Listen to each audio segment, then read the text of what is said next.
ஐயா பொது பட்ஜெட் பற்றி உங்களுடைய கருத்துங்க ஐயா? நேற்று என்னுடைய அறிக்கையை தெரிவித்திருக்கிறேன்.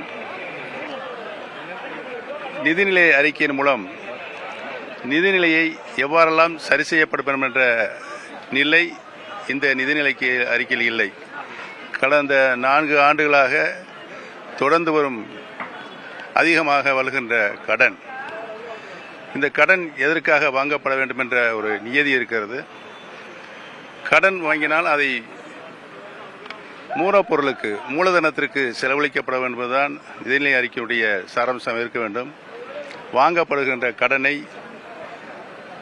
மூலதனத்திற்கு செலவழிக்கப்பட்டார்களா என்ற பதில் இந்த நிதிநிலை அறிக்கை இல்லை என்பதை தெரிவித்துக் கொள்கிறேன். பொதுவாகவே நிதிநிலை அறிக்கை நிதி சீரழிவு என்று ஏற்கனவே சொல்லப்பட்டிருக்கிறேன்.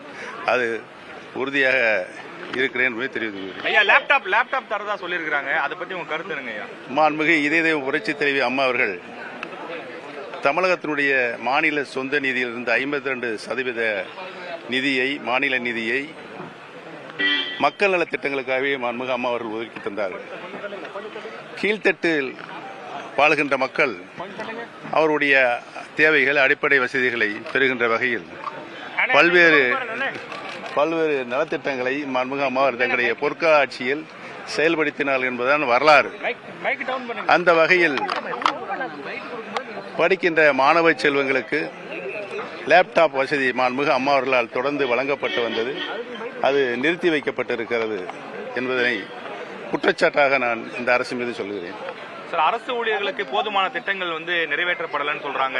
ஈட்டிய விடுப்பு அடுத்த ஆண்டுல தான் வரும்ன்றாங்க. பழைய பென்ஷனை எதிர்பார்த்து காத்திருந்தாங்க, அந்த அறிவிப்புகள் இல்லை.